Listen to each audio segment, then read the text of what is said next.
last book launch that took the book that took 34 years to write, the one before this, Your Fertile Years, was launched in lockdown. And I couldn't, I know, it was so depressed. I couldn't get out and do what I'm doing now. I couldn't see all the faces. It's brilliant, brilliant, brilliant. So, what we're going to do today, and welcome to those online who can now hopefully hear me. Let me just double check. Sorry, I'm a bit paranoid now. I've sort of reduced them. Yes, they said yes, right. I'm going to ignore them now. So, right, brilliant, brilliant. I've just got to do one thing. My son, where's my son? Can you find somewhere to plug my phone in? Oh, there, that's all right, I've done it. I've done it. My son's made me done. I've done it. Flipping apple, thank you. Whoever made apple. Right, good. Let me just put them off a little bit more. All good online. Right, good. Right. So, welcome everyone. I know this is my son Aidan over here, the small, the very small person. And anyway, but he's going to tell me off to do this, but he's going to tell us we're turning into a hippie. But it's a bit woo-woo. But it's all been a bit crazy, and we're out there being loud, and it's Friday night. So I just wanted us to start. He's going to really tell me off, but just having a couple of minutes of calm and resetting. So I want everyone to close their eyes, including my son, and we're just going to. I hope you've had a really good week. Whatever your week's been, just park it now. First of all, let's just do some really lovely deep breaths. So, really deep breath in, and we can make a noise. Another deep breath there, and another. Now, just keep your eyes shut, and I want you to think. Obviously, tonight we're going to have some joy, but I want you to think about something you're going to do tomorrow and Sunday that's going to bring you joy, and just keep that in your mind. Really visualize it, keep it in your mind, and just go with it for a moment. I'll be quiet. Brilliant. I'm going to be day raving tomorrow and swimming and soldering on Sunday. But anyway, right, we can open our eyes now. Right, good. We've reset. We've drawn a line. Good. Sorry, Aidan. Your mum is telling you. Right, so here it is.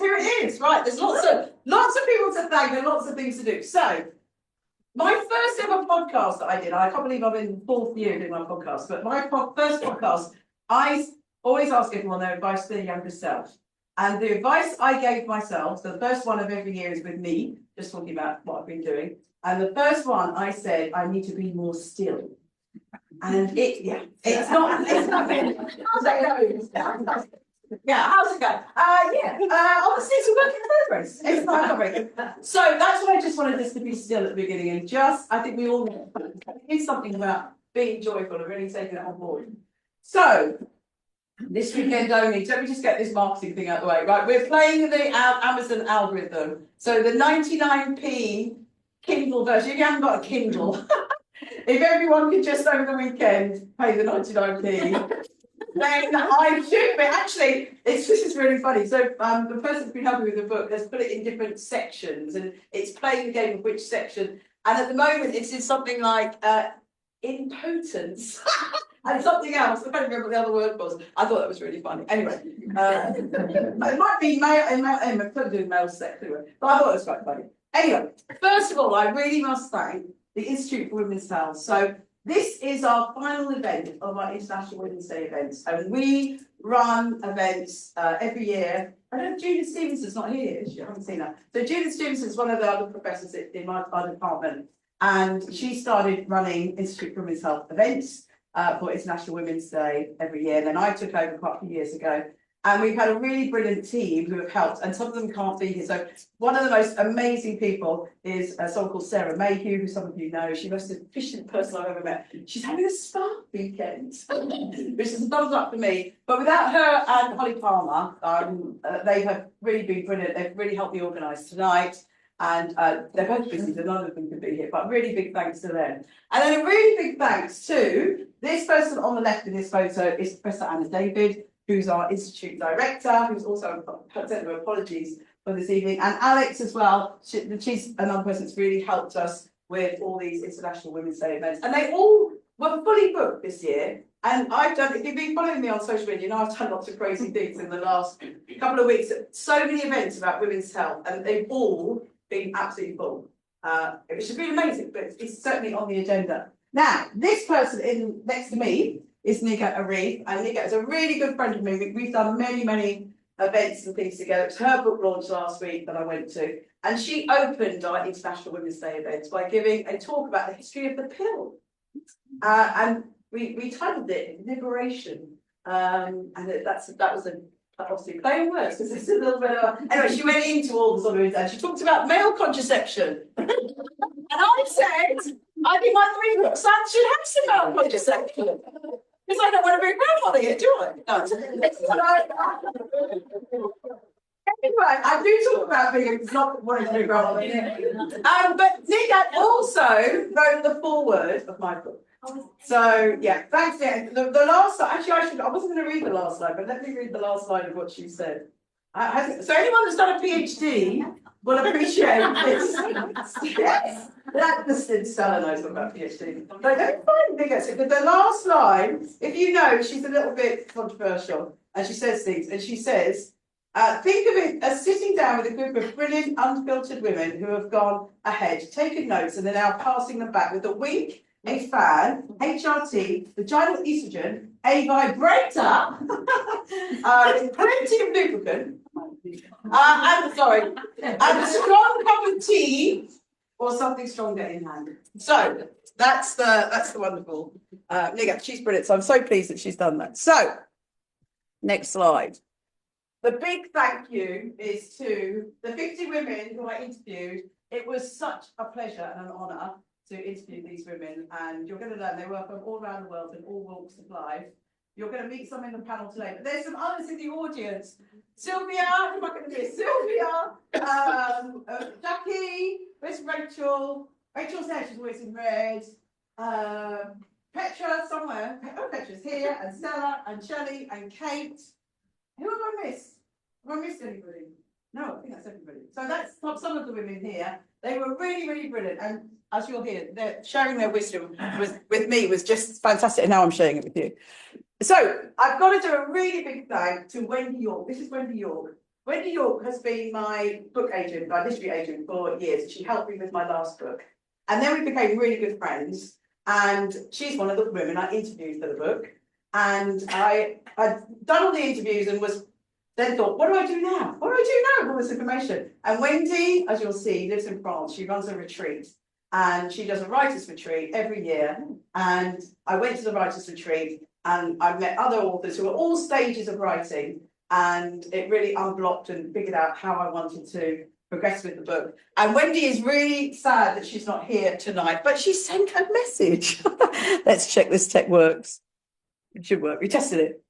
Wendy York, I'm coming to you from southern France, from the banks of the mighty River Aude, where Joyce and I bring our wild swimming retreats every May and June. And I find aging wondrously expansive, liberating, and joyous.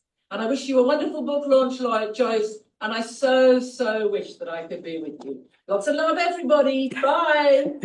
So it's great. Wendy and I, yeah, as you said, we when I was there for the writers retreat, she said the first night she said, I think we should run a yoga and swim retreat. It's a yoga studio there, and she's a wild swimmer. So we did one last year, it was sold out. We've got one in June, it's sold out, and next year's one next June is half sold out. So anyway, it's wonderful. And my sister Yvonne's here, and she was at the one, and she says my sister Yvonne, and she was giving a wild swim, and she got a wild swim retreat. So now Mercy, where is Mercy? Where is she? There, she's at the back. So this is Mercy and I at the weekend in Brighton, because I did the big swim, and Petra was away. She lives in Brighton, but I stayed at her apartment, which is lovely. Thank you, Petra. And Mercy and I met up. Mercy's mum is one of my really long-term friends. And Mercy drew the cover. Oh, wow. I know. I know. Thank you, Mercy. It is the vision that I had in my head. I absolutely was trying to capture this, work with another artist for a little bit, and I was like, yeah, and I know Sophie Messenger's listening online. She's my shamanic drumming teacher, and we were at an ecstatic dance event a while ago in Cambridge. And these women, Sophie and a couple of women, started dancing in front of me, and they were doing this. And then later on, and Sophie had no idea about this, and then later on, I was doing this with Sophie. We weren't on the beach, we were in a hall. But yeah, it's really, really my vision. Also, a thanks to that list of people on the right, the people that have given up their time for free and written some praise for my book. And you can see there's some brilliant names, I won't read them all now, but brilliant people there who have written some really kind words praising the book. Now, Wendy came to me a while ago. There were 3 publishers interested in the book last year, but she came to me a while ago and said, I think we should hybrid publish. And she's still a book agent, a literary agent for many people. And she said, I'm doing it all like this. There are many reasons. One of the big reasons for me, having done the traditional publishing route, and those of us that are scientists, we publish our work forever, and it's a really difficult, clunky system that is very strange. I won't go into it now, but with book publishing, if you go, let's say it wouldn't be out for another year if it had gone to a traditional publisher. Also, the whole editing process and what they want to take out of your book is huge, and no one took anything out of it. Where's it, Wendy? Wendy and I went through it quite a lot. Wendy was been absolutely brilliant going through it. But as a result, what a friend of mine, Gemma Christ, goes, she works in PR, and she said to me, why don't you ask some people to be sponsors? So I did. So I phoned some people up and sent some people on email.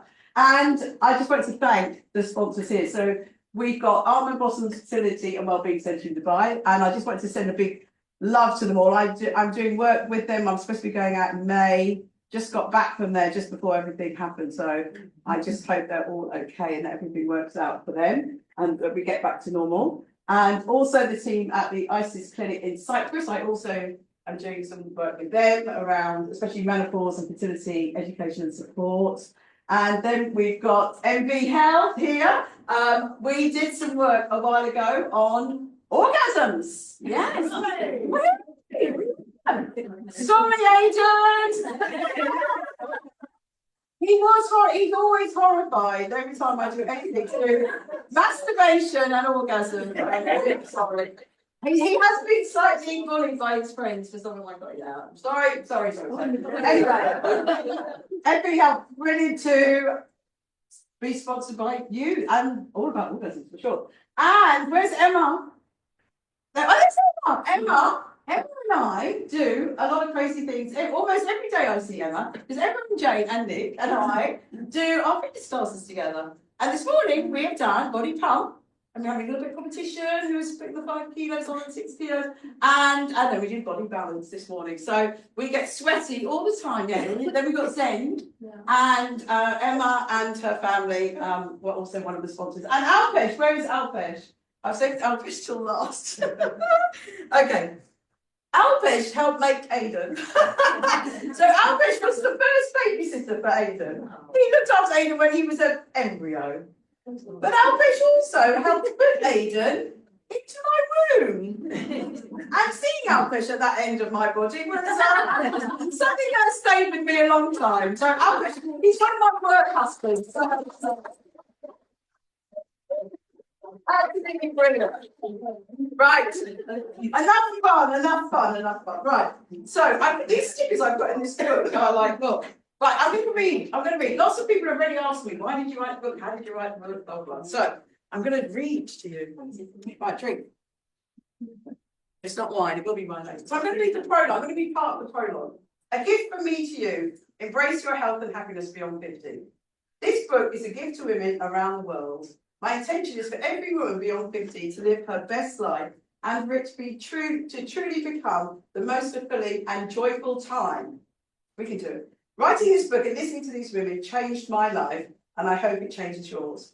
Why did I write this book? Almost daily, my mother, my sister will tell you this is true, wished people good health and happiness. She did, didn't she? Yes. And throughout my life, I've taken this saying on board and lived a relatively healthy and happy life.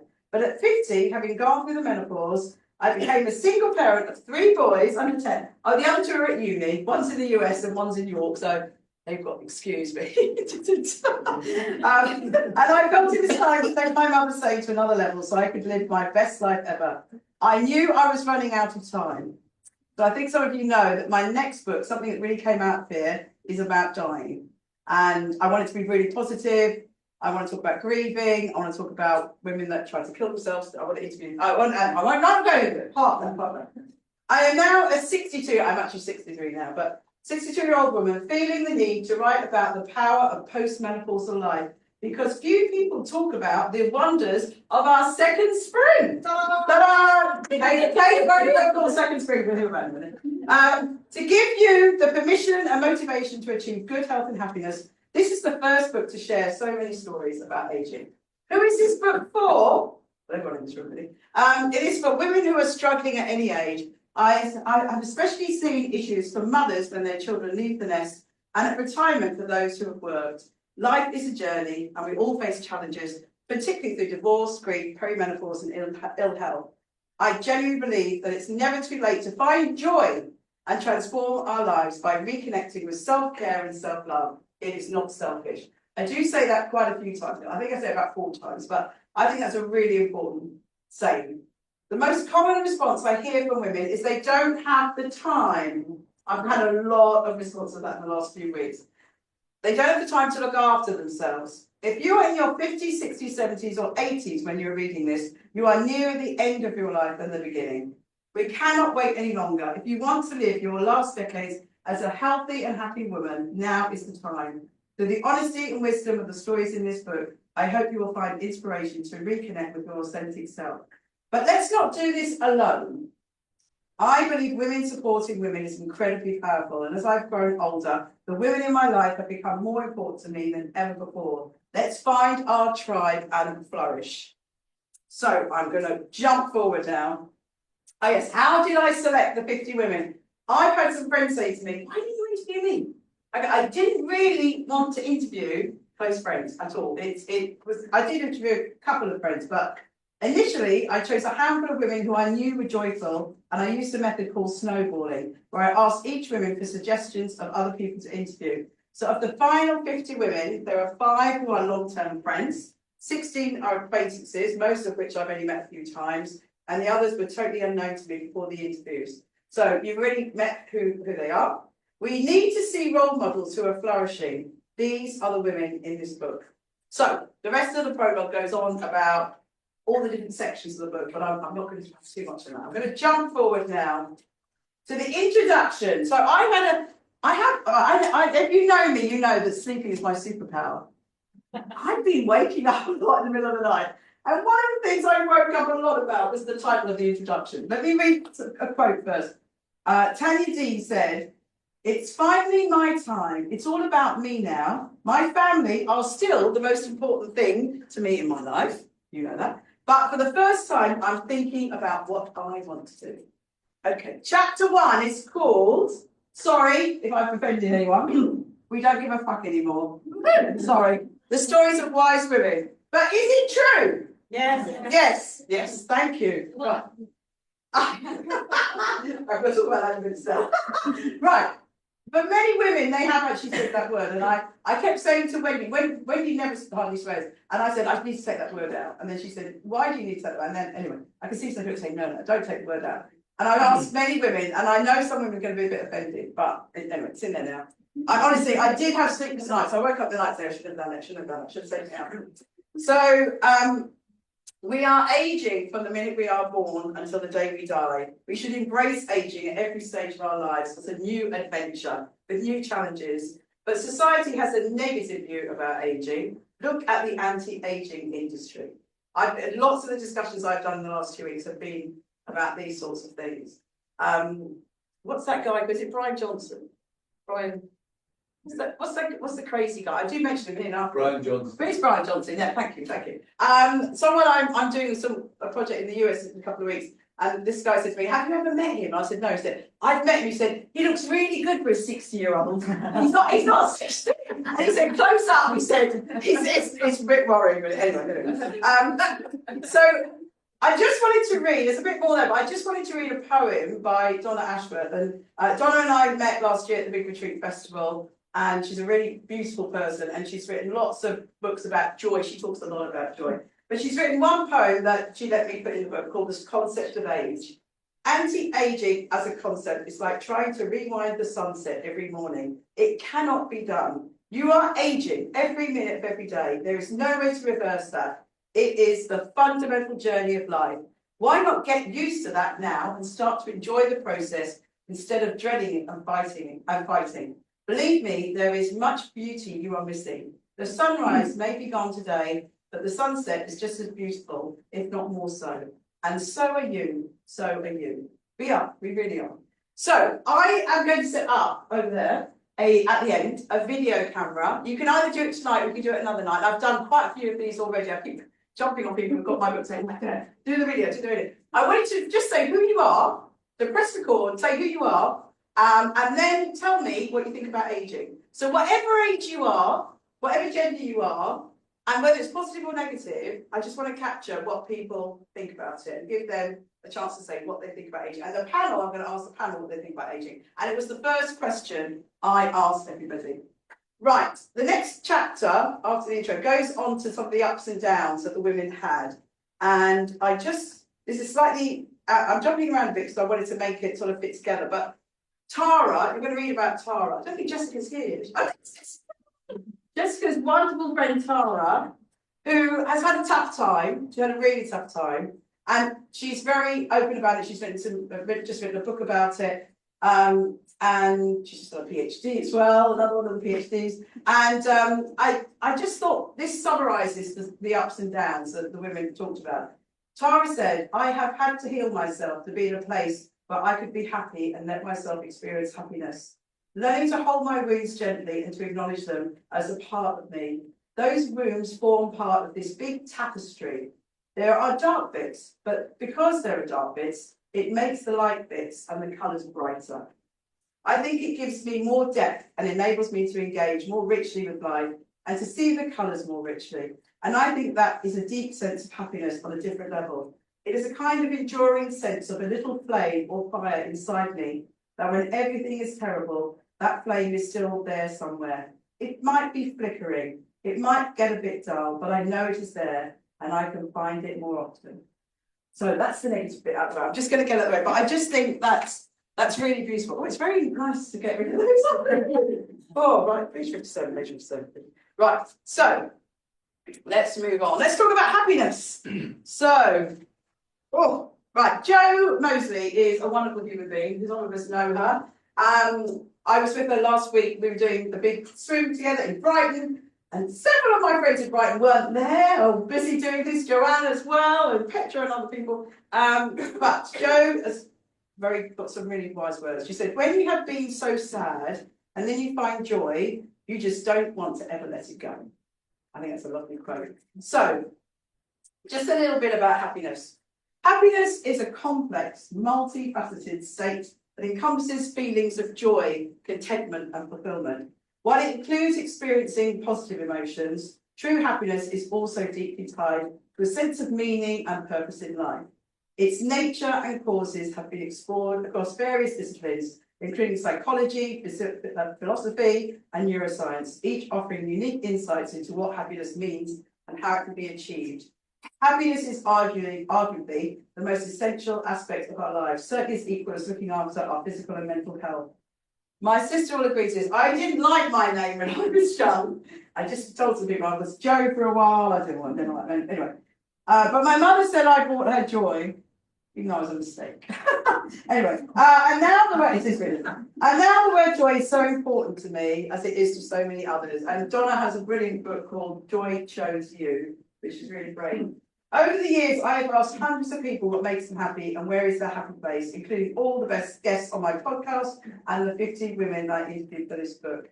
And the answers are individual, but there are underlying themes. So from this, I made this. I mean, lots of you see these different wheels of health and happiness, but these are things that really came out of the book, and that's basically the chapters of the book.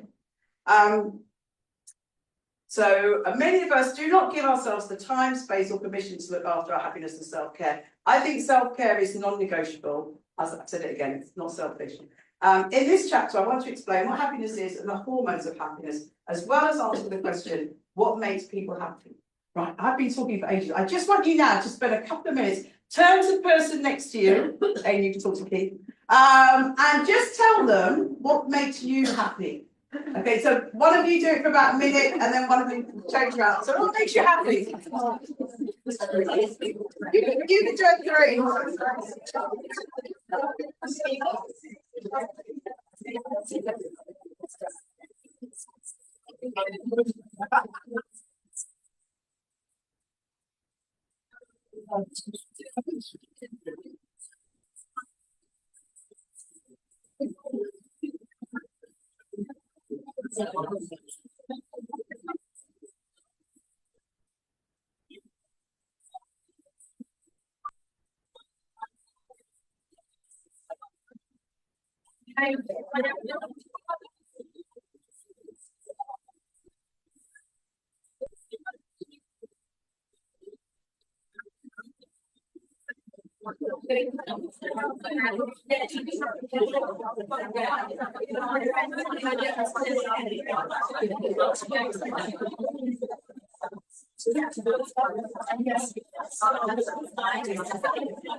I know what your thing is. So, one thing I wanted to check then. Oh, I'm going to wait. Oh, that's all right. Right. Let's now move a little bit on to health. So there's a lot about happiness. I really think all of these things can help towards our happiness. But let's move on to a little bit about health. So when I was writing this book, I was reading Bill Bryson's book, The Body, A Guide for Occupants. And he says in his book, he says, we live in an age where we are killed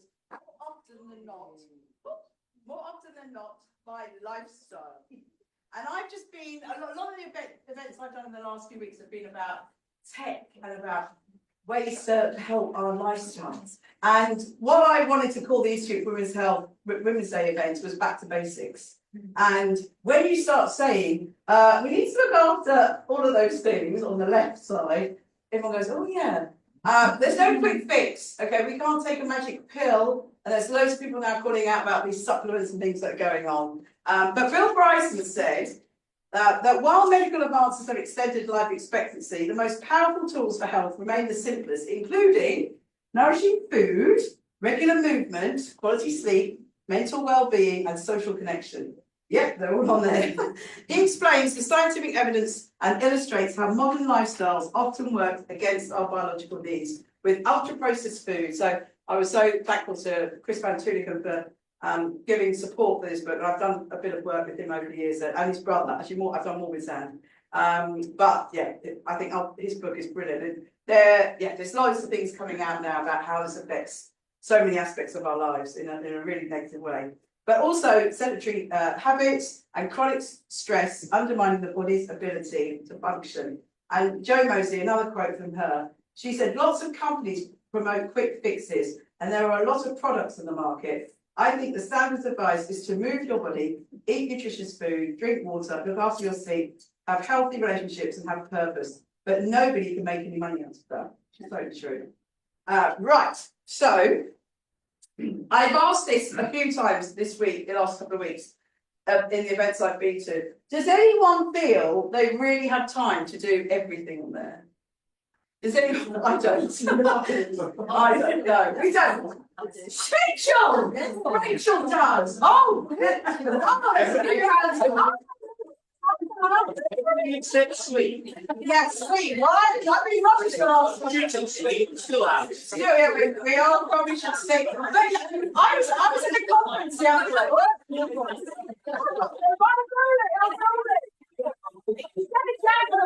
In a room. Look at them. I was in a conference a few weeks ago. It was that, I have to say this very slowly, the gynecological endocrinologist meeting in Rome. There was a whole session on menopausal sleep. And you know what they were just saying? All three talks were about the drugs you can give women to help sleep. It's that really, really insane. There's lots of pillars of health here. I just want to talk a little bit about two of them. I want to talk about mental health and I want to talk about friendships and communities. I've got to go to page 280. Hold on. I've checked this so many times, honestly. So our mental health, chapter 14 is called A Healthy Mind for a Healthy Life. Actually, I mustn't lose that bit because I've got to go next. Manage stress, mood and well-being. And Stella is the first quote on there. People expect their mental health to be okay without putting any effort in. We're not going to be happy all the time. These feelings are signals to look at what's going on and what do we maybe need to change in your life, which is very wise words. So this is a bit more from chapter 14. Our minds shape how we experience the world, how we think, feel and connect with others. When our mental health is good, we can cope with challenges, recover from setbacks and find joy in everyday life. But when our emotional balance is unsettled, even small things can begin to feel overwhelming. The term mental health covers a broad range of emotional, psychological and behavioural issues, from short-term stress to long-term mental illness.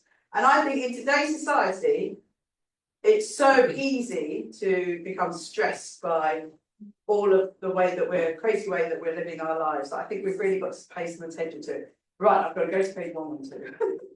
Very complex this. Right, 112, it's that one. That's that one. That one. Hey! Right, so we started at the beginning with a little bit of a relaxation, and people often say to me, do you actually relax? People that know me know that I do really relax. I do lots of things. So there's a section in this chapter called It's Time to Relax. And Catherine said, I asked all the women how they relax. She said, I relax by reading a book, my legs up, sitting out in the garden, having a cup of tea, or meeting a friend for coffee, going for a walk by myself, listening to music. So I just wanted to say that relaxation should not be seen as a luxury, but as an essential part of maintaining health and well-being, as important as exercise or good nutrition. In a world filled with constant noise and distraction, taking time to pause and simply be present is increasingly important for maintaining physical health and emotional balance. People who prioritise relaxation often find they cope better with daily challenges and feel more grounded and resilient. Over the long term, making time to relax may also help protect against conditions linked to chronic stress, including depression, cardiovascular disease and dementia. One way to understand why relaxation is so important is to look at what's happening in the brain. The brain produces different patterns of electrical activity known as brain waves, which reflect how alert, relaxed or asleep we are. Alpha waves are associated with relaxed wakefulness, such as when we are calm, resting or quietly reflective. Beta waves are linked to normal waking consciousness, including thinking, problem solving and focused mental activity. Gamma waves are the fastest brain waves and are associated with high levels of cognitive processing and intense concentration. Theta waves are slower and occur during deep relaxation, daydreaming, and the transition between wakefulness and sleep. And delta waves are the slowest brain waves and dominate during deep restorative sleep, when the body carries out much of its physical repair and recovery. It is important to spend time in beta and gamma. That's where we get our work done. But living in a near constant state of high alert can make it harder to switch on, disrupting sleep and contributing to stress, anxiety, irritability, and over time burnout, which I'll talk about in another chapter. Regular relaxation helps the brain shift more easily into slower rhythms, including alpha and theta, which support calm, restoration, and emotional balance. Aidan, you spend too much time in beta and gamma. So that's what we were trying to work that out recently. And I want to say now, so I don't think my school friends are here yet, are they? They're coming a bit later, but I told them to listen in on the train. I'm going to mention a little bit about, I'm almost at the end, look, 311. I tell you a lot, there's a lot to say about friendships and community. I think they're really important. And loneliness is a real killer. It kills us for various reasons. I explained it all in there, you can read it, I won't say it now.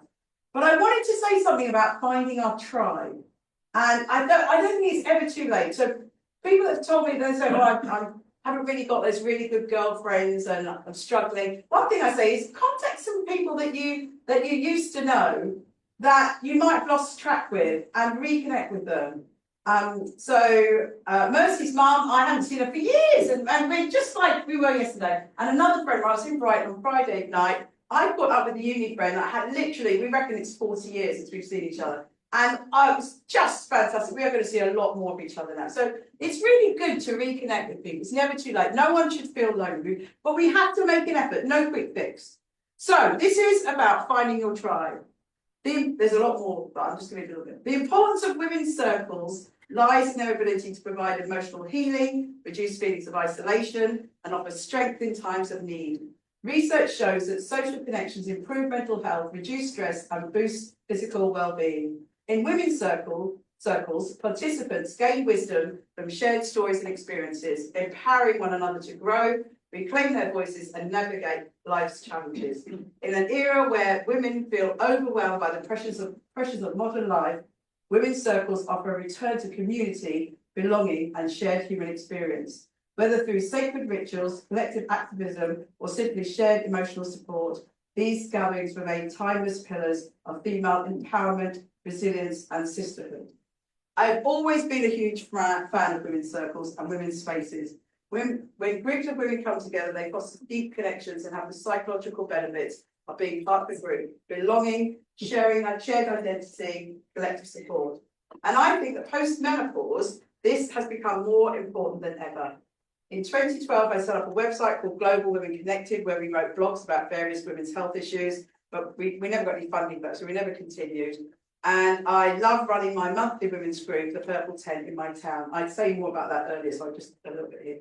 In my research about menstruation and menopause, I have run many focus groups with women as young as 15. When I undertook a study with schoolgirls about menstruation, I was thrilled to hear most of the girls say they found support from their peers. Running focus groups with older women showed the power of women's circles, a place for women to share and listen. Several of the women in this book said they feel closer now to their female friends than they did when they were younger. As a postmenopausal woman, I feel so much more in tune with the women I meet than when I was younger. Now there is no agenda, no competition. We have done our mothering, career, romantic partners. Now is the time for our sisters. I really noticed how these relationships have changed with my long-term group of school friends. It's still not here. Anyway, except they're not here. They told me they were going to be late. We have kept in contact over the decades and met up fairly regularly. When we were younger, sometimes there was an undercurrent. That was quite mild, actually. That description was quite mild. It was a lot worse than that. Anyway, but now it is amazing. Every time we meet, I come away feeling huge love. And it took me quite a few years to realise that. But I'm just going to read the first two. There's loads of comments here from the women about their women's circles and finding their tribe. Jessica was the first one I wrote, and she felt exactly the same as me. My school friends, we've become really close in this decade of our life, closer than we've ever been. Earlier in our lives, some were having children, some were doing careers, and now we are who we are. And Gingy said, I've noticed as I've got older, I crave the company of women. Recently with some friends, we danced in the kitchen. We didn't give a shit. I think that through your 20s and 30s and your 40s, there is maybe a bit of competition. That's gone at this stage of our lives. I think we become much more accepting of all our weird and wonderful ways. Right, I am almost at the end. Look, there's only 2 stickers left. Hooray! And then I'm going to stop talking. So I just want to read 2 little bits from the very, very last chapter of the book. Chapter 16, the future is yours. Reflect, reimagine, reinvent. It is time to reflect, reimagine, and reinvent. Each chapter of this book has offered you tools to support your good health and happiness, but the path forward is uniquely yours. I trust that you now believe that life in your 50s, 60s, 70s, and beyond can be one of the most inspiring and fulfilling stages of your life. Age is not a limit. It is an opportunity. I have shared the wisdom of 50 remarkable women. Listening to their stories has taught me so much, and I hope their insights have resonated with you. So the very last part of the book, each chapter, at the end of each chapter, are final thoughts to take with you. Wendy and I spent a lot of time working on these. Anyway, this is the very last one in the book. This stage of life is not an ending. Every experience, every lesson, and every challenge has led you to this moment where new possibilities await. Embrace your health, nurture your happiness, and live with purpose. Whether you choose to explore new passions, deepen your relationships, or simply savor the beauty of everyday life, remember that this is your time. Age is not a limit. It is an invitation to live boldly, love fiercely, and thrive unapologetically. Go forward with confidence, knowing that the best chapters of your life are still unwritten, and you hold the pen. I trust you find your joyful years and live as the woman you were always meant to be.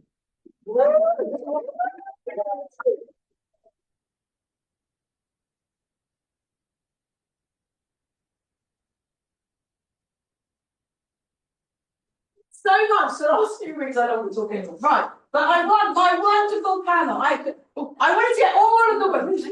I wanted to get all of the women I interviewed up here, but I couldn't get them all up. Couldn't get them all up. So we just had got a few of us up. Grab a drink. Grab a drink. Right. So come up. We've got Kate, Stella, Jessica, Shelley, Nitu. I think I'm going to stand. I'm going to get my phone to check the questions. Oh.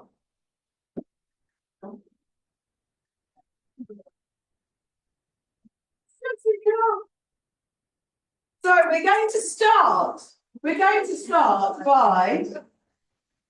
I want to ask you. So, actually, first of all, I'm going to start. Just do a little bit of introduction about who you are. Oh, well, very much you. I will be. Who are you going to be? I don't know, a second spring maiden. So, no, my name's Kate. I'm an author, a facilitator, and a speaker, and I specialise in menopause and aging. Brilliant. Hello, I missed the email about sparkles. Oh! It's kind of a little like. I always go sparkle. I'm Shelley. I'm a coach, a life coach, a writer, a workshop facilitator, and I'm currently training to be a Gestalt counsellor. And Joyce, just your energy, all those classes you've done this morning, and you're like, that's amazing. I'm Jessica. I'm really nervous right now because sort of in 2025, I would have called myself an author, arts producer, and adventure activist, which is what my website still says. But I am on radical pause at the moment, and I'm not doing anything. And I didn't even tell Joyce that I was going to come to this until the beginning of the week. And then this morning, someone dropped out and she said, "Would you be on the panel?" And I said, "Yeah, of course, Joyce, of course." But I'm really nervous. I actually don't know who I am anymore.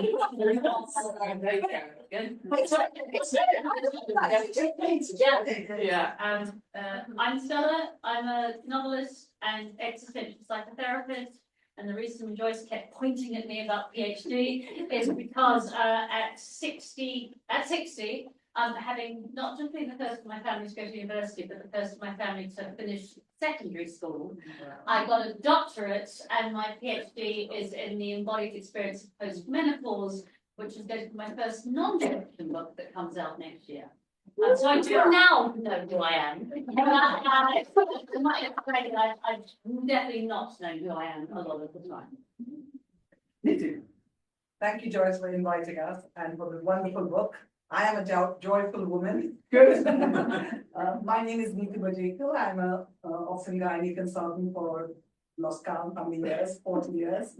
And I've written a couple of books, and I just love being here and in the book as well. Yes, brilliant, brilliant. Right, so the thing I want some of you to do, all of you to do, or to do it here or at home, as I said, holding the book, talking about what you think about aging. And this is the first question I asked when I interviewed you. Actually, I don't think I asked you this, Jessica. Because No, I no, don't know you asked me this. Jessica, so I'll tell you now, Jessica was the first ever person I had on my podcast and the first person I interviewed for this book. That's probably why I'm on radical pause. Doing it again. I'm stressed out because I've made her do so many things over the years. So there's a definitely theme going on there. But I didn't ask Jessica and the first, I think, 2 or 3 women what they thought about aging. And then I had this, the conversation with one of the first ones, I thought, oh, I need to ask them about aging. So I am going to ask you that. So I'm just going to go down the line. But what do you think about aging? I love it. I love it. I have never been happier than I am now. Being a teenager was tough. Being a parent was really hard. And the further I get into postmenopause, just the happier I get. I'm stronger than I've ever been. When I don't know what I'm doing, that's fine too. I've really made peace with myself. I'm really grateful when I get up in the morning. Jenny? Oh, I love it too. I love it. I've got nothing to prove to anyone. And I'm grateful every day as well. And I'm a lot more curious about life and a lot more kind of taking chances and taking risks within reason. But I'm grateful to be here when a lot of people aren't doing so. I just get up and go, yeah, why not? Here we go. But yes. Jessica? I'd say it's inevitable. You might as well look her in the face. Yeah. Good, so. I had my first cancer at 36. I had my second cancer at 50. At 60, I had a ruptured brain aneurysm and brain hemorrhage. The fact that I am alive to age is such a fucking privilege. And the reason when you said whatever, and I went, I don't know if we're saying we don't fucking care, because unfortunately we live in such a depressingly ageist culture, and it's misogyny. As a woman who is childless not by choice, it's misogyny that is about both menopause, which makes us infertile again, just like we were at 9. And makes us old, is so brutal to us. So I love aging, but that's because I've so often nearly died. And I wish that we didn't have to be nearly dead to know how brilliant aging is. So I hate the fuckers who tell us.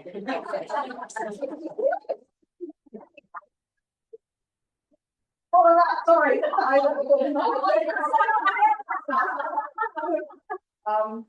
For me, I think whenever I think of aging, I sort of, in my mind, separate it out into 2 bits: the mental aspect of aging and the physical aspect of aging. I think the physical aspect of aging is inevitable, but I think the mental aspect, for me, I can't speak for everybody else. I never was. In my head, I'm 20, 22, push. And that's how I want to be for the rest of my life. And I became menopausal at 38 and was very hesitant to talk to my male colleagues because I was the only woman there, and my GP refused to give me hormone replacement therapy. And this is, at the time when the WHI study came out and all the stuff, so they just weren't willing to listen. I should have spoken to my male colleagues because they were actually very, they would have listened to me, but I felt that I would stop myself from reaching a place where I wanted to be.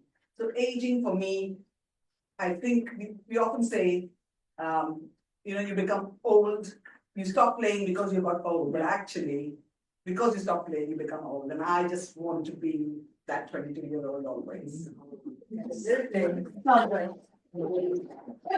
Well, I'm going to take something up there. So, one of the, I've been speaking to some journalists about doing pieces about the book in there, and one of them said, could we write about tips to make you feel 20 years younger?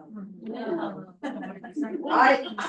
I took a deep breath and didn't want to say fuck off. And I said, that's not quite the I said it much nicer than this.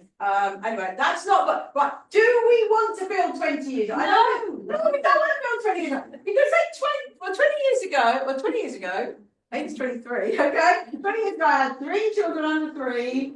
I was doing all those things that were, and 40 years ago, who wants to be, I definitely do not want to be 18 again.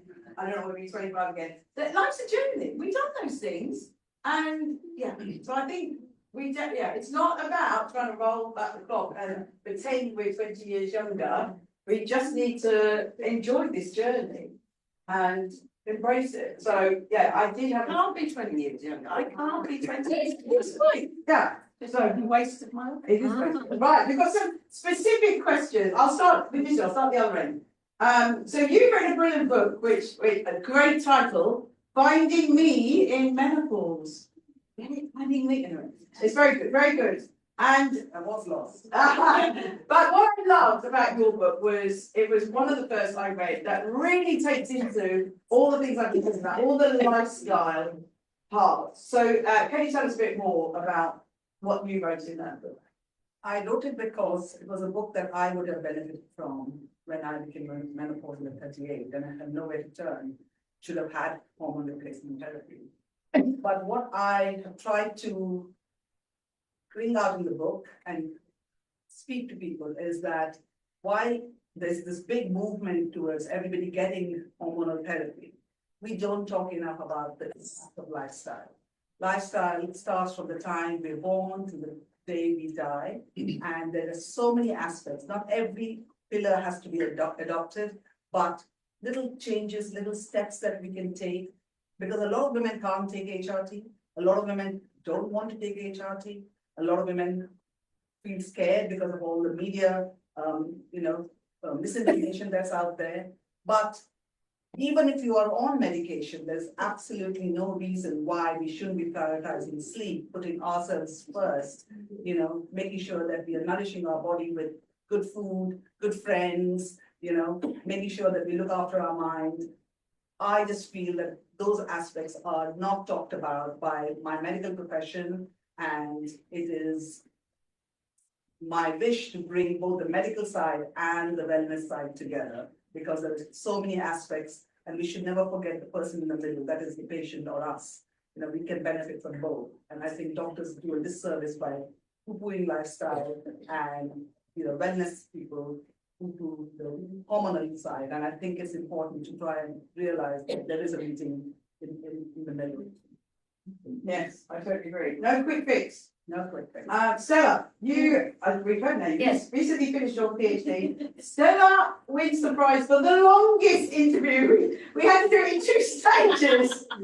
We talk a lot. We had a lot to talk about, but we still haven't been swimming. No, So I am complaining. the sea is not going to stop. No, it's not going to stop. That's some shit in it. So you did a brilliant work on postmenopause, and we talked. That's why we were talking a lot, more than the others. Tell us a bit about what you found. I know you're writing this up now. So I've been postmenopausal since I was 36, which is when I had my first cancer, and chemo made me menopausal, and dear God, in 2000. You think people aren't talking about it now? It was so good when my friends finally became menopausal. They finally, 20 years after me, they caught up. But because my first and second cancer were both breast cancers, HRT was not appropriate or relevant. And so I've been postmenopausal for a very long time. So when it came to look at from an existential psychotherapeutic perspective, which is what my perspective is in my research, what postmenopause could be, I was really interested in speaking to a wide range of women. So they're not all white, and they're not all heterosexual, and like me, they're not all able-bodied. Seriously, I'm delighted for the changes that have happened, but the fact that the vast majority of what we have seen as menopause awareness has been white, cis, middle-class women with their healthy, non-disabled bodies. I'm like, fucking sick of that shit. The rest of us also count. And so the women in my research are just like Joyce's, a very broad range of women, but also they're coming to it from really different perspectives. And every single one of them is thriving in postmenopause. This lie that our lives are over at menopause, and the marketing people really want us to believe that, so we go and buy their menopause chocolate. The absolute lie. It was such a joy to share the responses of people who are from very different backgrounds about how much they are thriving in postmenopause, because we need to hear that story too. And it will be published next February by and it's called Being the Change. Because the change is a better term. Menopause was invented by a man, so more women came in his clinic in 1821, and Philippe Gardien made up the term. It's not an old term, it's not originally Greek. If we called it the change, we would acknowledge that we were in transition, and there is another side. Our grandmothers were right when they called it the change. Yeah. Menopause was just invented by a bloke who wanted us to come to his clinic. 1821. And this is what my book's about as well. So there's so few people talk about the any positivity. So for the younger women in the room, you do. Jackie does as well. Jackie does as well. But there's so few. There's so few of us. We've got to shout loudly, and we don't get as much effect because people love negativity. We love it. In our society, we love it. We love these terrible. I always say there's nothing happy about Happy Valley. It was. I'm going to watch it. Anyway, I know. I did think it's Sally the other day, but I didn't tell her that. Anyway, but I want to say, what? Why so much violence and anger and problems? But I feel worried for this view that we're painting for the younger generation. So, okay, well, none of us are saying menopause is easy. None of us are saying menopause is easy. There's a whole chapter about how difficult many of the women found this transition. But what we are saying is that, Rachel, you have the best saying about the tunnel and the cave. Shout that out. Yeah, we tend to think that there's a tunnel. Well, no, it's a cave. It is a cave, and that we're going to be in menopause and in this state forever. But it is very much a tunnel, and we come through on the other end, and there's bright light at the end of the tunnel. And we are different when we've gone through menopause. And your other great one about The end of my fertility has become the most fertile time of my life. it's in the book. They're in the book. So brilliant. Right. So I'm going to take Kate. You often connect women's health with the seasons. I love that. And you've written a couple of really beautiful books. First book, Second Spring. Good title.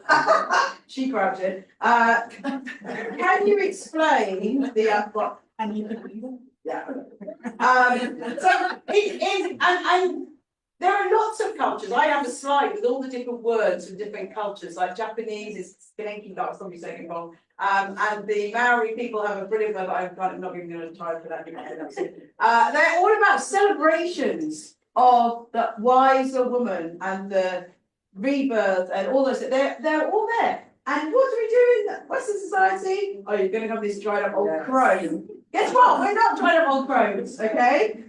But you really celebrate this, and I love your work around the seasons. So tell us more about it. Well, if you think about Second Spring, this was a term, it's not a new thing. It was invented like more than 2,000 years ago in the Yellow Emperor's book of Chinese medicine. So it's been around for a very long time. And the traditional Chinese medicine use it to describe menopause. So we understand that as a year since your last period. And a time of renewal, a time of greater energy. And if you think about that in terms of following an autumn and winter of perimenopause and menopause, when it's more inward and quieter, more sensitive, or more permeable, then it makes sense that we come back out again into the world. And the Chinese talk about in the menstruation years of energy descending, energy going downwards towards the earth as well as menstruation. And then when we finish menstruating, the energy changes and comes back up again. So it comes into the heart and into the throat and into the crown of the third eye and the crown chakra. So, you know, we're actually agreeing with you, the Yellow Emperor. So it comes into the heart, so we are more joyful, or more angry, or more passionate, or more, we're more embodied, I think. For good or ill. Yeah. For good or ill.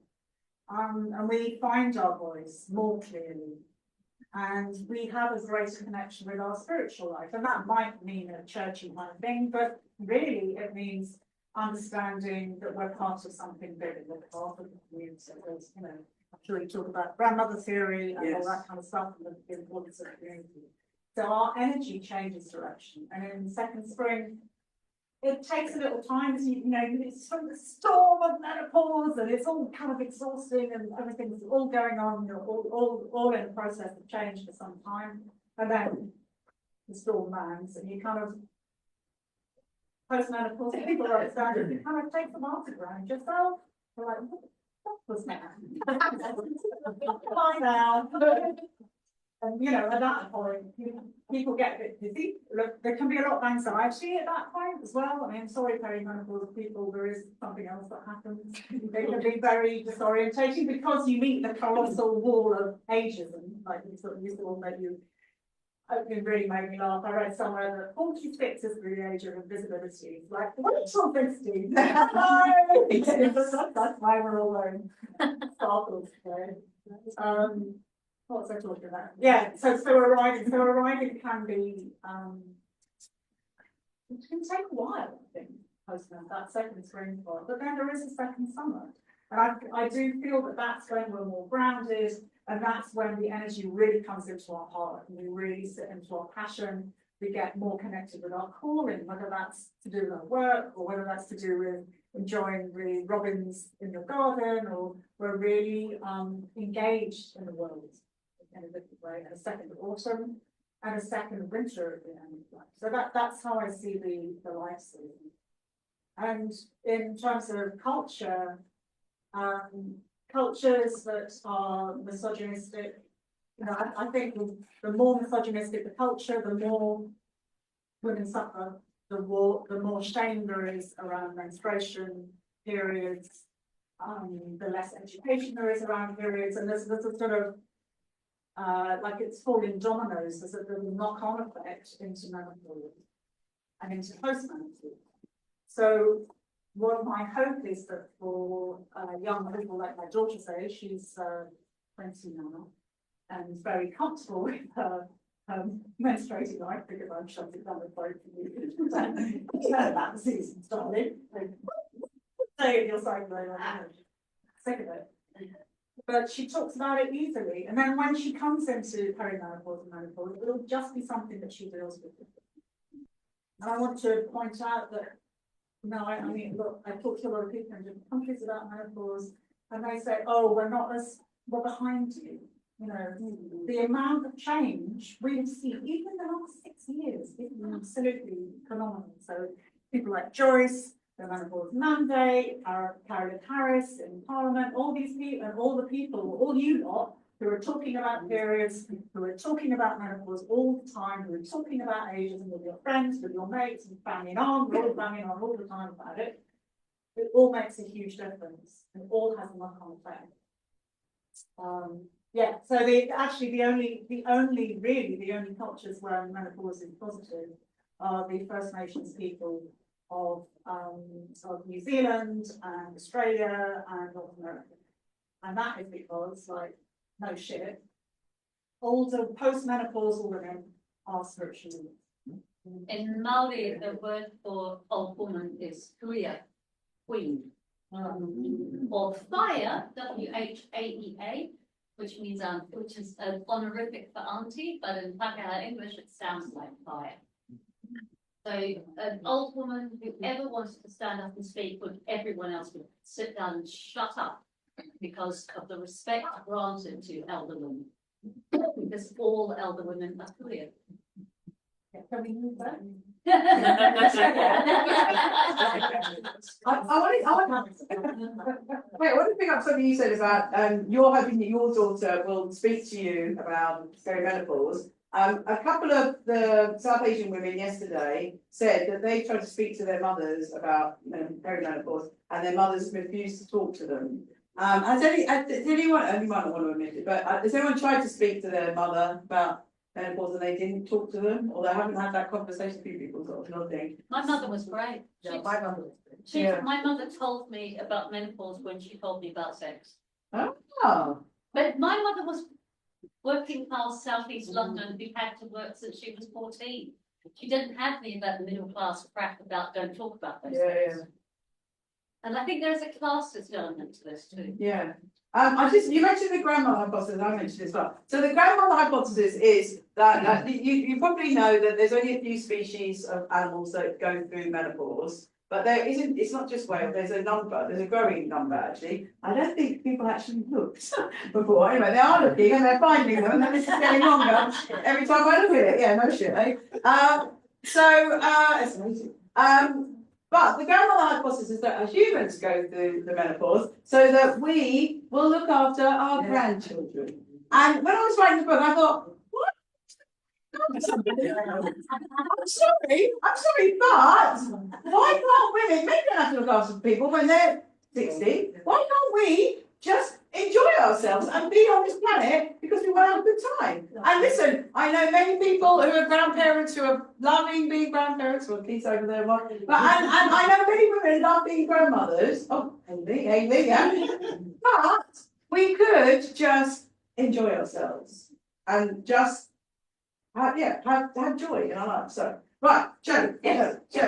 So you're a coach and creative mentor of many other things. And I just wanted to talk about play, because Lizzie mentioned play a bit. And your quote, I'm going to read your quote that you said in the book. I think we need playgrounds for adults. I went down the zip line with Stella, and I loved it. At what point do we stop playing? I think adults need to play, and we lose that. Playing, having fun, laughing, having adventures, and new experience is part of life. So, tell us more about play. I just think it's really important as we get older. When we're kids, we kind of do stupid things. We climb on walls. I mean, we walked past big walls and gone, should we do it? Should we do it?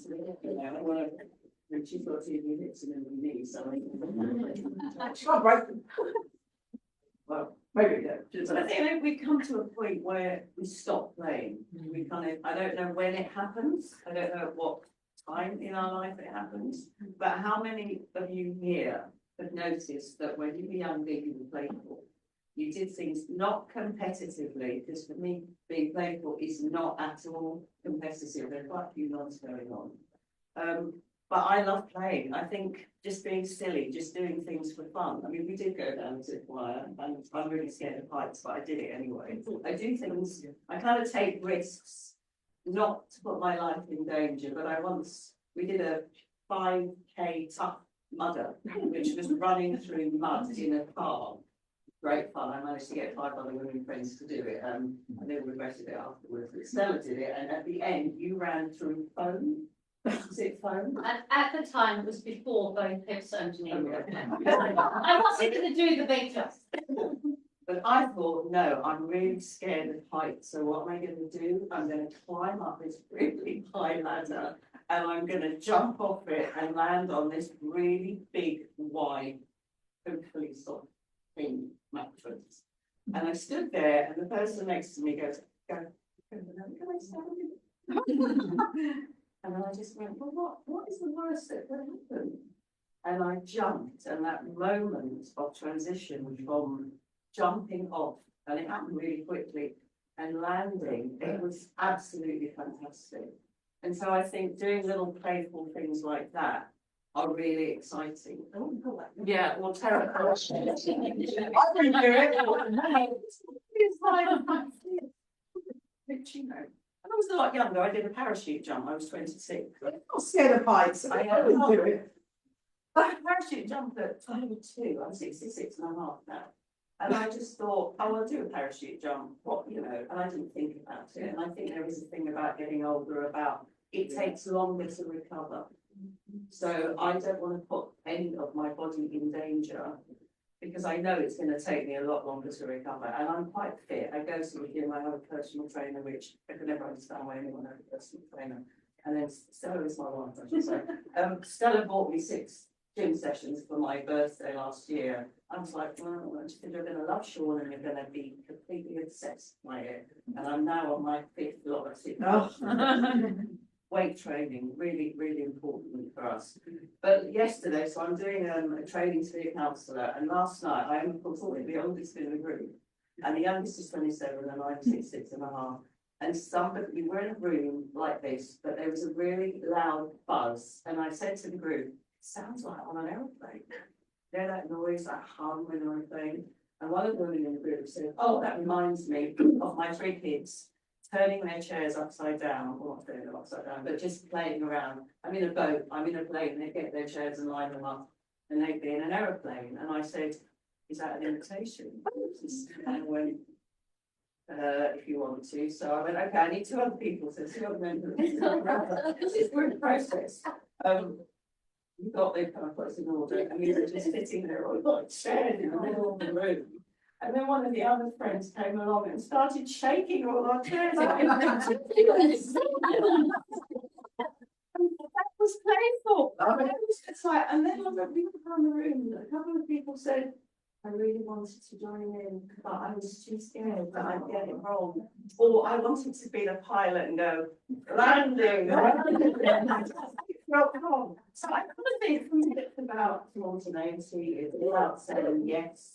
It's about saying, what is it that's stopping you doing that?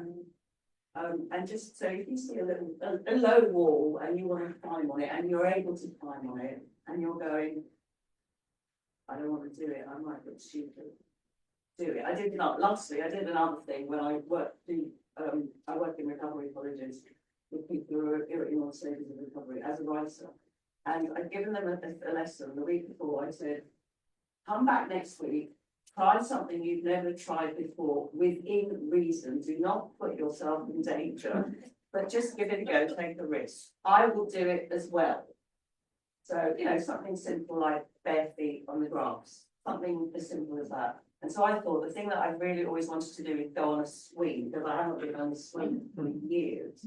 I went to our local park when there weren't that many people there, and I sat on a swing. I've never felt so sick in my life. I did it because I wanted to see what it was like. Had I not done it, I wouldn't have known that not for me. So I just said, be curious, take a risk, say yes, give it a go, get a friend to do it with you. And I guarantee you that there are other people who will look at you because you will give them permission to do it and enjoy it. So that's kind of playing with it. Brilliant. Yeah. And that perfectly segues into Jessica.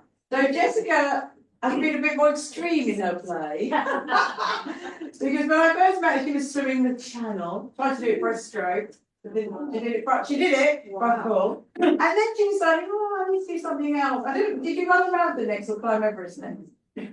The marathon was next, and then you climbed Everest. So we don't have to be quite as crazy as this woman in the middle, but she is inspiring. And one thing she talks about is supporting women to live big and brave.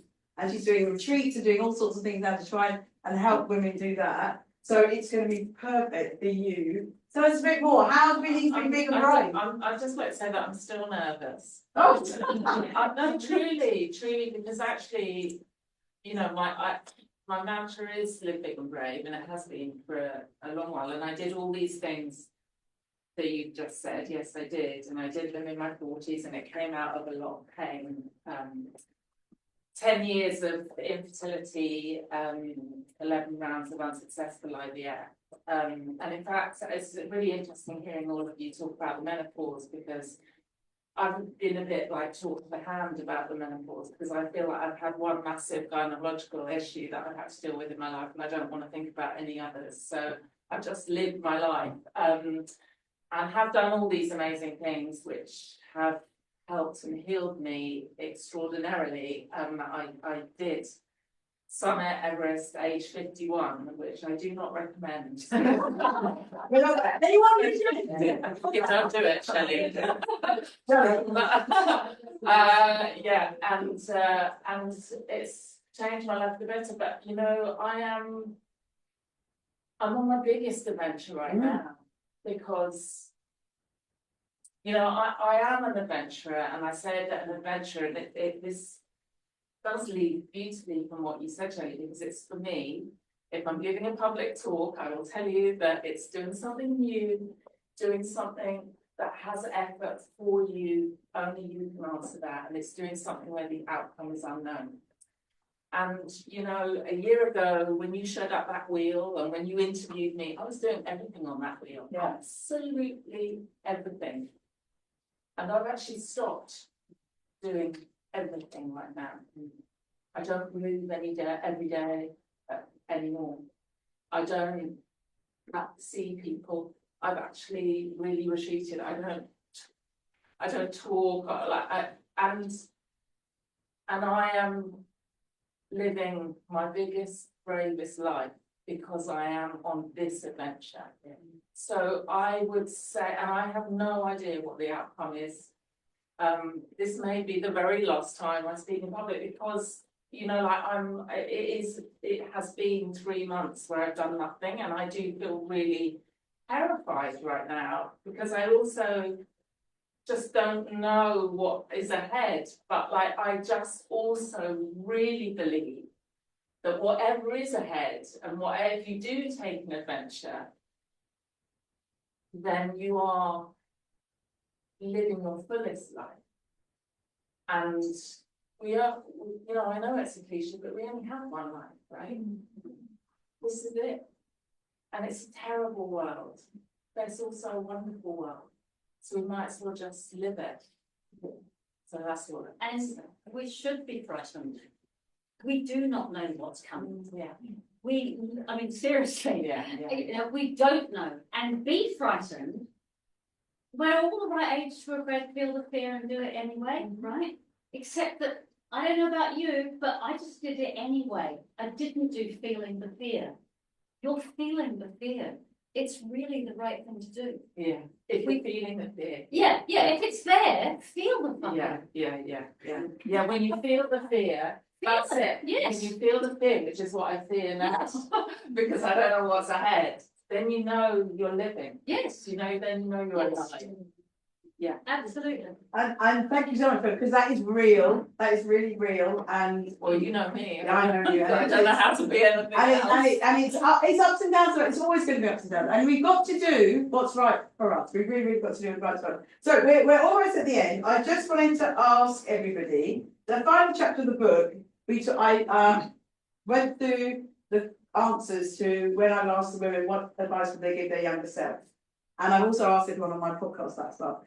When you ask people that, sometimes they say things very specific to themselves, and sometimes they say something that's very general.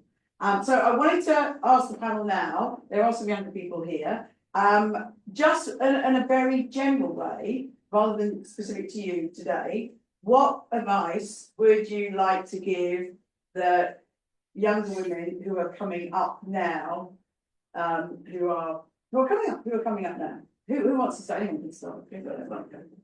I said it already, actually. Yeah. Be curious. Yeah. Be curious, say yes within reason. Be aware of other people around you, take an interest, be nosy, actually, be curious, be nosy. And just look after yourself. I think self-support is something that I would say is also really important for the younger people. Yeah, curiosity for me is like vital. Brilliant. Anyone else want to go? I would suggest, if it's at all humanly possible, stop hating your body sooner rather than later. Our culture wants everybody with a cisgender female body, and God knows all the poor trans and non-binary people, to hate our bodies. Stop hating our bodies sooner rather than later. I'm still working on it myself. I hope you all get there sooner than I have. Anyone else? Listen? I would say slow down.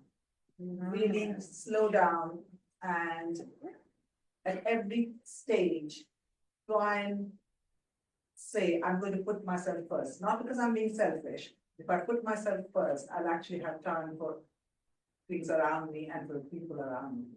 And I think that was what I should have done, and that's what I would ask younger generations to do. Yeah, especially now, it's got a lot worse than now. Yeah. Prioritize pleasure, more orgasms. I want to add one this morning. Prioritize pleasure, fun, read, muck about, and yeah, like, Just always say, be braver sooner. Perfect, right, we're going to finish up. I'm actually on time, I can't believe. There was one final question. A small action to take this week to be more joyful. This is a hard one, actually. What would it be? What would you do in the next week? Anything you're going to do to be joyful? no, I can speak to that. I think in a culture where we are kept in a constant state of desire, a constant state of satisfaction because our bodies are wrong, that we have to, we're told that we need stuff, we need to buy stuff all the time. And one of the things that aging gives us is that we get to feel joy now. So my intention for the week is for the month, this lunar month, is to enjoy what I have. So currently I'm enjoying the feeling of my socks on my toes, which is deeply pleasurable. Great tides, everyone. Yeah. Great tides. I'm enjoying the fact that we're all here, that we bloody showed up in person. We managed to get out of bed this morning. Often isn't a divine, wow, I'm getting out of bed. And so through my day, just enjoying what I have. Brilliant. No?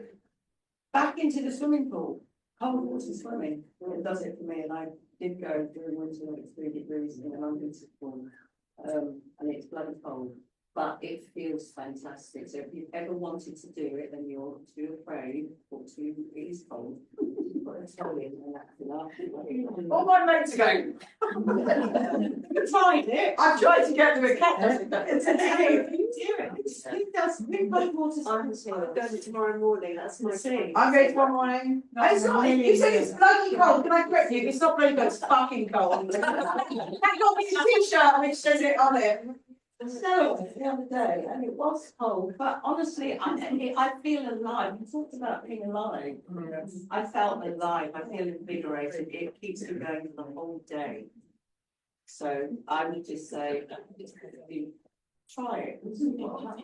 Be curious about it.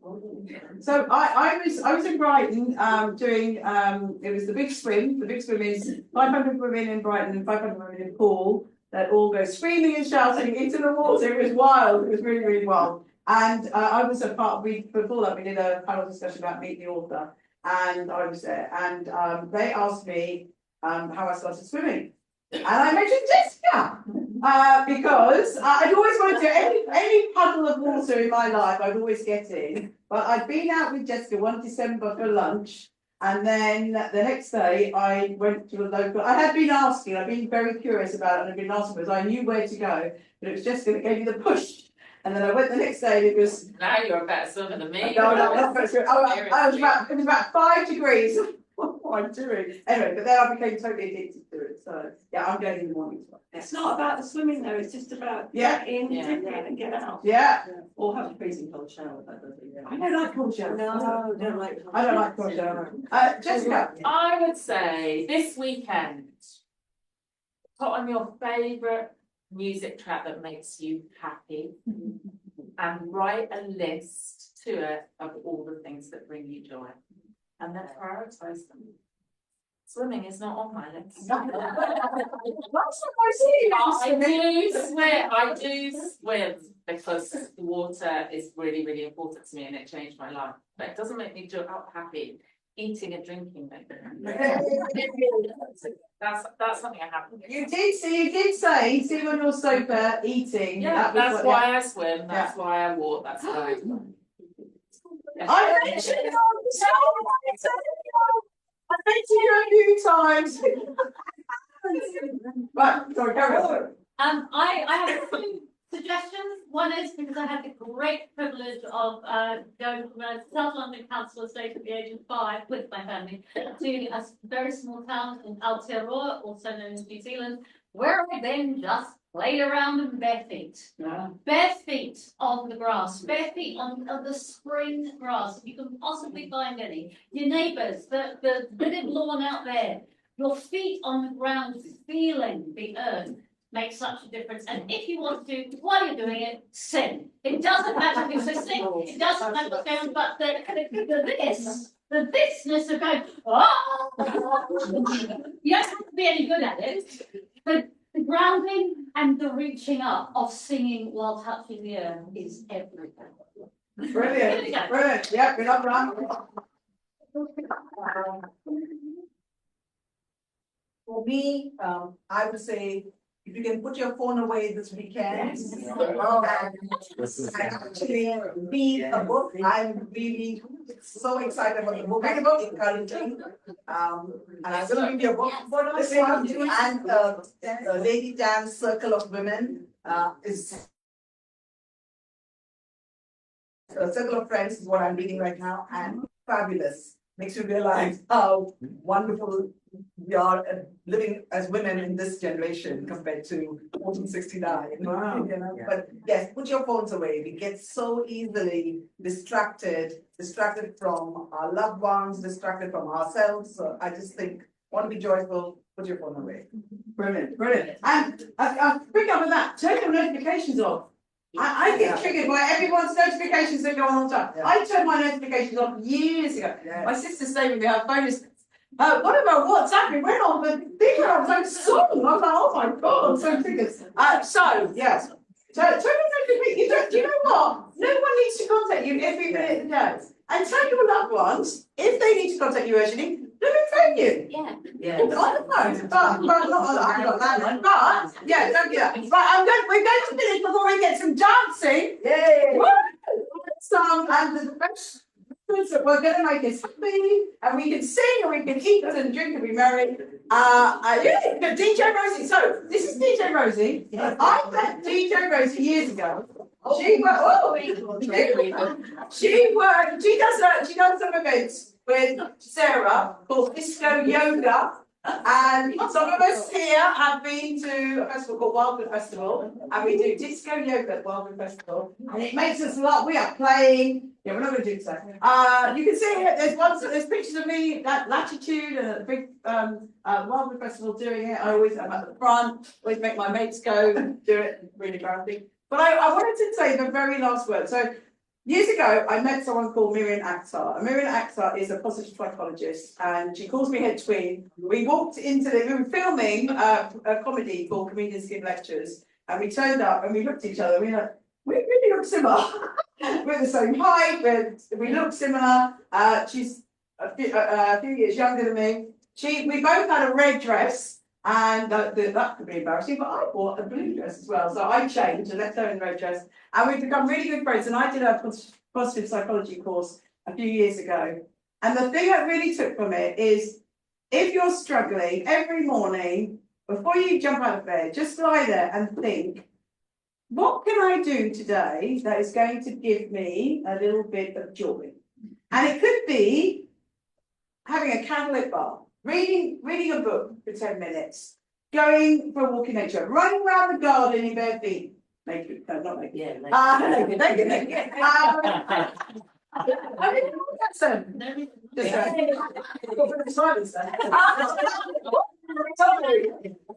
it could be cooking a really lovely meal. It could be what I'm doing. I'm going dancing. I'm going to do some dancing, and I'm going swimming, and Sunday I'm going for a sauna.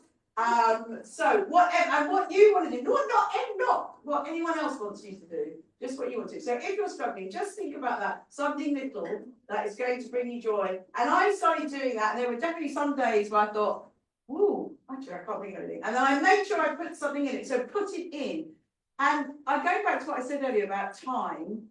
Surely we can make 10 minutes, 15 minutes a day to have some self-care and look after ourselves and do something that's not going to be this crazy life. And I totally agree with you too. I have been trying to leave that phone a lot. I tried to do it. I'm going to the sauna, I'm going to leave the phone then. I worry about the kids. Anyway, but I told them, just ring me if it's important. So let's leave the phones. Let's really concentrate on ourselves and bring more joy, because once you start a little bit of joy, it does snowball. You'll bring more and more joy. But do what you need to do for you, and not what anyone else needs. I'm going to shut up. I'm going to start.